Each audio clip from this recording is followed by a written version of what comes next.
The phone call came at 3:47 p.m. on a Tuesday. Delivered in the apologetic voice of Marcus's secretary, a woman I'd known for 12 years, who'd organized birthday lunches and retirement parties, who'd always asked about my ceramic studio with genuine interest.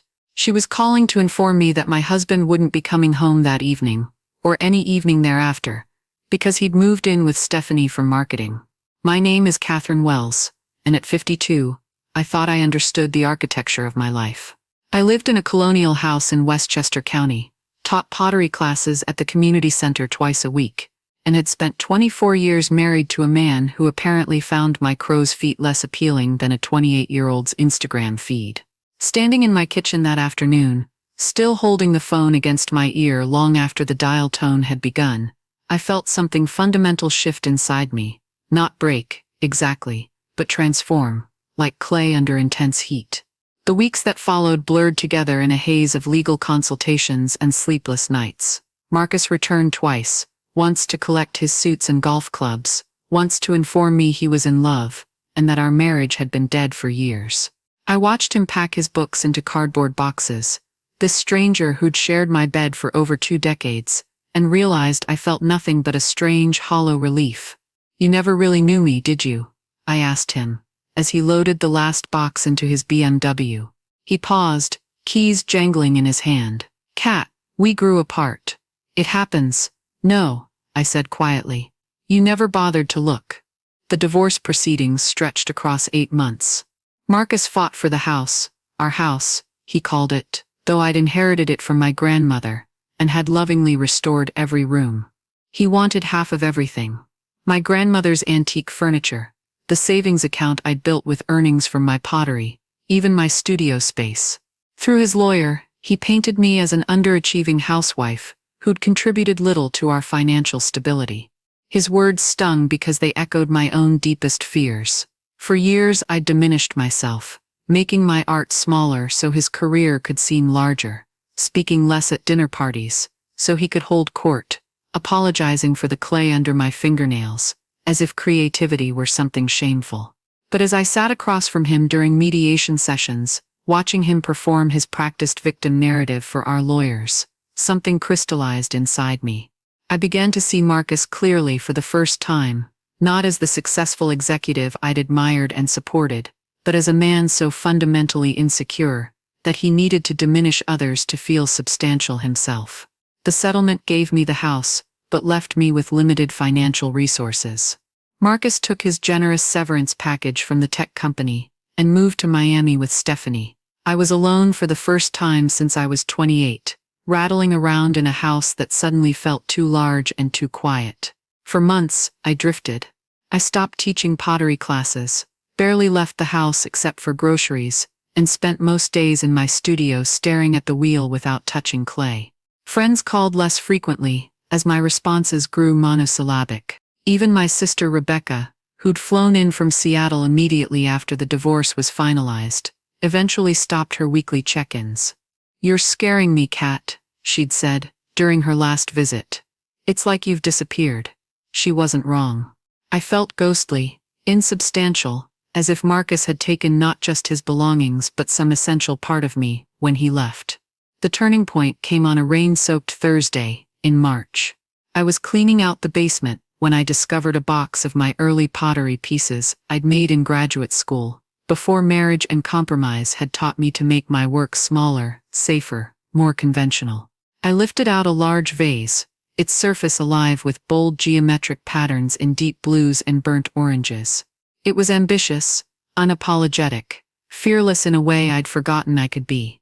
I carried it upstairs and placed it on my kitchen counter, where it seemed to pulse with dormant energy.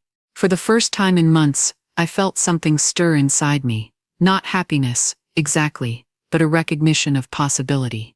That afternoon, I returned to my studio. I sat at the wheel and centered a lump of clay, feeling its cool weight beneath my palms. As the wheel began to turn, my body remembered what my mind had forgotten. The meditation of creation, the dialogue between intention and material, the profound satisfaction of making something beautiful from nothing. The piece that emerged was unlike anything I'd created in years, a wide, shallow bowl with an asymmetrical rim that curved like a wave caught in motion. I glazed it in deep forest green with traces of gold, colors that seemed to hold entire seasons within them. As it cooled in the kiln, I felt something shift inside me. I was remembering who I'd been before I became half of a couple, before I learned to make myself smaller to accommodate someone else's ego. I began throwing pottery with an intensity I hadn't felt since graduate school. Large pieces, complex forms, glazes that demanded attention rather than apologizing for existing. My hands moved with growing confidence, and with each finished piece, I felt myself returning, not to who I'd been, but to who I was meant to become. After 2 months of this fierce productivity, I had enough work for a small showing. Sarah Chen, who ran a gallery in nearby Tarrytown, had always encouraged my work, even during the years when I'd brought her only small safe pieces. When I called to ask if she'd consider showing my new collection, her enthusiasm was immediate. "Catherine, these are extraordinary," she said, walking through my studio and examining each piece with careful attention. "They're so present, so unapologetic. What changed?" I thought about her question as I helped her load the pottery into her van. "I stopped trying to disappear," I finally said. The opening reception drew a larger crowd than I'd expected. People lingered in front of each piece, their conversations animated and engaged. I watched from across the room, wearing a dress I'd bought specifically for the occasion, deep burgundy silk that made me feel substantial rather than invisible. "The artist is remarkably talented," I overheard a woman telling her companion. "There's such depth in this work, such presence." Presence. The word followed me home that night, and settled into my bones like a blessing. But it was the review in Hudson Valley Arts Quarterly that changed everything. The critic, James Morrison, wrote about my work with a perception that took my breath away. "Catherine Wells' latest collection represents a radical departure from her earlier, more tentative pieces. These works pulse with fierce vitality, each form a declaration rather than a question. Wells has found her voice, and it speaks with the authority of someone who has survived transformation and emerged not bitter, but burnished." The review was accompanied by a photograph of me standing beside my largest piece, a sculptural vessel nearly 3 feet tall, with a surface that seemed to shift between rough and smooth, matte and glossy, like landscape viewed from a great height. In the photo, I looked directly at the camera, my hair silver-streaked and uncovered, my face bearing the lines that Marcus had found so objectionable. I realized, like myself. The review brought attention I hadn't expected. A collector from Manhattan purchased 3 pieces. A designer wanted to commission work for a hotel lobby. Sarah suggested I consider applying for a residency program in Maine she'd heard about, 6 weeks at an artist retreat on the coast, with a studio overlooking the ocean. "It's competitive," she warned. "They only take 12 artists each summer." I spent weeks on the application, crafting an artist statement that felt honest rather than apologetic. My work explores the archaeology of self-discovery, the layers of identity that accumulate and shed over a lifetime. Each piece begins with the question, what remains when everything essential falls away? The acceptance letter arrived on a Wednesday in May, exactly 18 months after Marcus had left. As I read it, I felt tears coming, not of sadness, but of recognition. I was being invited to spend 6 weeks making art beside the ocean, in the company of other artists who took their work seriously. The woman who had apologized for clay under her fingernails could never have imagined such a thing. The residency in Maine was a revelation. My studio was a converted barn with windows facing east toward the Atlantic. I woke each morning to the sound of waves and spent my days working with a focus and joy I'd never experienced. The other residents, painters, sculptors, writers, a composer, treated art not as a hobby or an indulgence, but as essential work, the thing that made life meaningful. For the first time in decades, conversations revolved around craft and vision rather than social pleasantries. We discussed color theory over dinner, debated the relationship between tradition and innovation during evening walks along the shore. I felt my mind expanding, shaking off years of intellectual hibernation.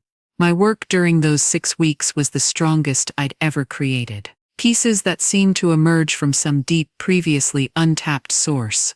Large sculptural forms that suggested both architectural and organic shapes, glazed in colors that captured the shifting moods of sea and sky. "You're working from a different place now," observed Helen, a sculptor from Vermont who'd become a close friend.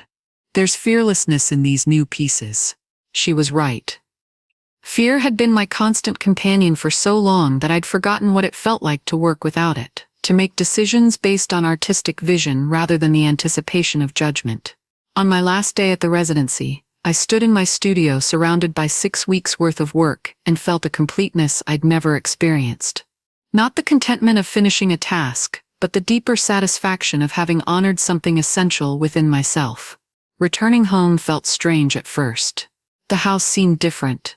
Not smaller or larger, but somehow right-sized for the person I'd become. I'd grown comfortable with solitude, learned to distinguish between loneliness and chosen solitude. The difference was profound. I threw myself into preparing for a solo exhibition Sarah had arranged at a gallery in the city. My main work would anchor the show, supported by pieces from the past year that traced my artistic evolution. As opening night approached, I felt nervous but not afraid. The difference between anticipation and dread. The opening exceeded our highest expectations. The gallery filled with collectors, critics, and other artists. People stood in front of my pieces for long minutes, clearly moved by what they saw. Sales exceeded anything I'd imagined possible. But it was near the end of the evening, as I stood talking with a journalist from Art in America, that I saw them. Marcus and Stephanie, hovering near the entrance like uncertain tourists. Even across the crowded room, I could see Marcus's expression, a mixture of confusion and something that might have been envy. Stephanie looked exactly as I'd imagined. Young, pretty in a generic way, clearly uncomfortable in the artistic environment. She clung to Marcus's arm while scanning the price list with obvious shock. They moved through the gallery slowly, stopping in front of each piece. I watched Marcus study my work with an expression I'd never seen during our marriage, serious attention, even something approaching respect. When they reached the centerpiece, the large vessel from my magazine photo, he stood staring at it for a full 5 minutes. I didn't approach them. There was no need. This wasn't their world, it was mine. The artist who had created these works was someone Marcus had never known, perhaps someone who hadn't fully existed during our marriage. As they prepared to leave, Marcus finally noticed me across the room. Our eyes met briefly. I nodded politely, as I might to any stranger, then returned to my conversation with the journalist. The next morning brought the review that would change everything.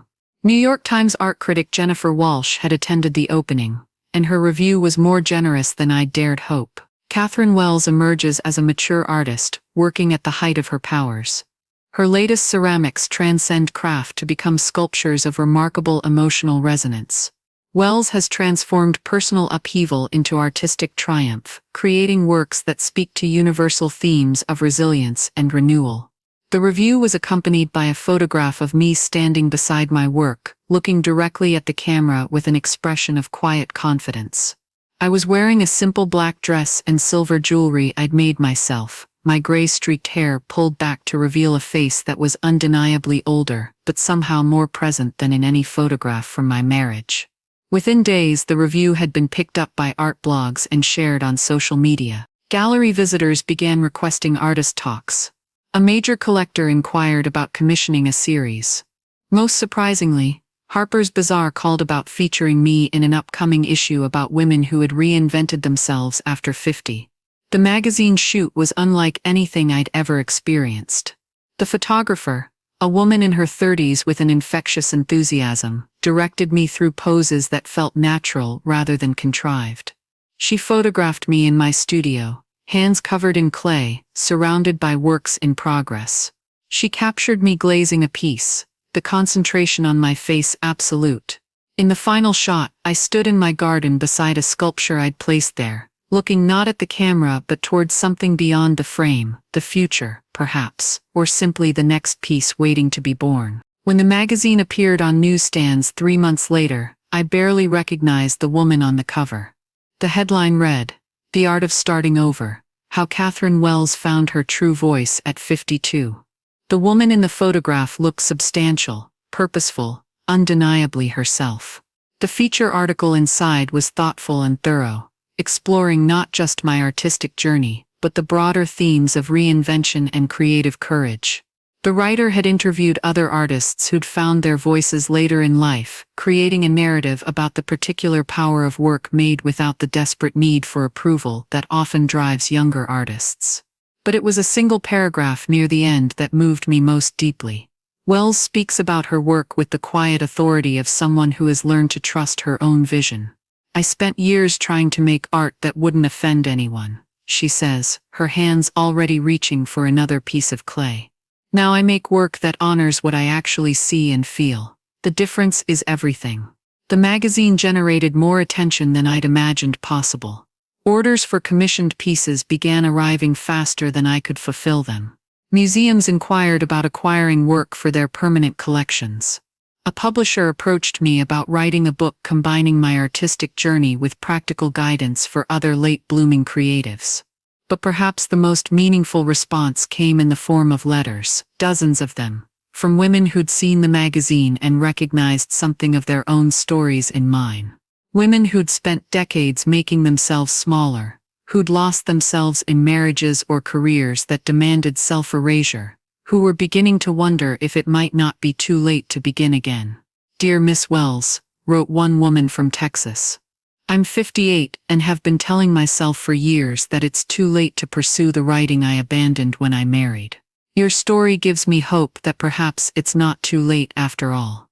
Another, from Oregon, "I've been making quilts in secret for 20 years, hiding them in closets because my husband says they're a waste of time and money. Seeing you on that magazine cover, so proud of your work, made me realize I've been living in a kind of prison." I answered every letter personally, offering encouragement and practical advice where I could. These women were part of an invisible army, I realized, talented creative beings, who'd been taught to apologize for their gifts, to consider their artistic impulses selfish or frivolous. As my second year of single life ended, I looked around my studio with deep satisfaction. The space buzzed with activity, commissioned pieces in various stages of completion, experimental works that might lead nowhere or everywhere, tools arranged with the precision of someone who takes her craft seriously.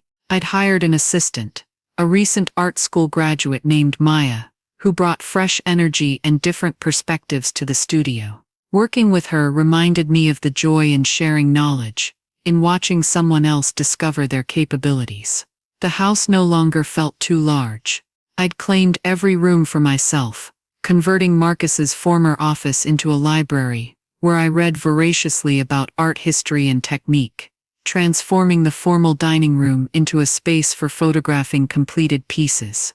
The kitchen had become a gathering place where artist friends shared meals and spirited conversations that stretched late into the evening. I was planning my third solo exhibition when the package arrived. No return address, but I recognized the handwriting immediately. Inside was a copy of the Harper's Bazaar issue, open to my cover story. A yellow sticky note was attached to the photograph, with 2 words written in Marcus's familiar scrawl, "Well done." I studied the note for a long moment, then placed it in the trash. Not from anger. I felt no anger toward Marcus anymore. Only a kind of bewildered pity for someone who'd traded a complex, evolving partnership for the simple flattery of being desired by someone young enough to be impressed by his corporate achievements. The magazine went on my studio bookshelf, next to catalogs from galleries and museums that now showed my work. It took its place among evidence of a life fully lived, risks taken, talents honored rather than hidden. 3 years after that phone call from Marcus's secretary, I stood in my studio on a Tuesday morning, my hands working clay with the confidence that comes from years of daily practice. Sunlight streamed through the windows, illuminating dust motes that danced like tiny spirits around my workspace. The woman who had once apologized for clay under her fingernails was gone, replaced by someone who wore that clay like a badge of honor. My hands bore the marks of serious work, collused, permanently stained, strong from years of centering clay and lifting heavy pieces. They were the hands of an artist, and I was proud of every mark they carried. I thought sometimes about the phone call that had shattered my old life, and I felt only gratitude. Not for the pain. I wouldn't wish that hollow ache on anyone, but for the necessity it had created, the space it had opened for this authentic self to finally emerge. The sculpture taking shape beneath my hands was destined for a museum in Chicago, part of a group exhibition exploring themes of transformation and resilience. As I worked, I thought about the other women who would see it, who might recognize in its bold, unapologetic presence permission to claim their own space in the world. This, I realized, was what justice looked like. Not the dramatic satisfaction of revenge, but the quiet triumph of becoming who you were meant to be all along. Marcus had taken our shared history, but he'd inadvertently given me something more valuable, the gift of necessity, the urgent need to discover who I was when no one else was defining me.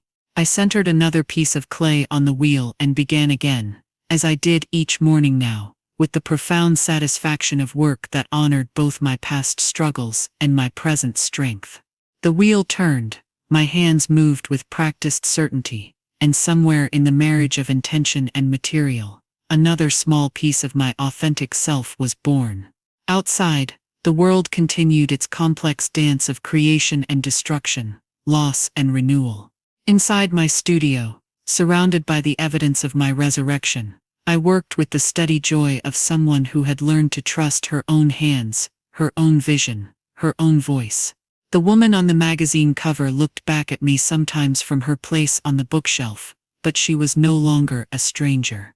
She was simply me, not the diminished version I'd offered to the world for so many years, but the substantial, creative, undeniably present woman I'd always been, waiting patiently beneath layers of compromise and self-doubt for the moment when she could finally, fully, emerge.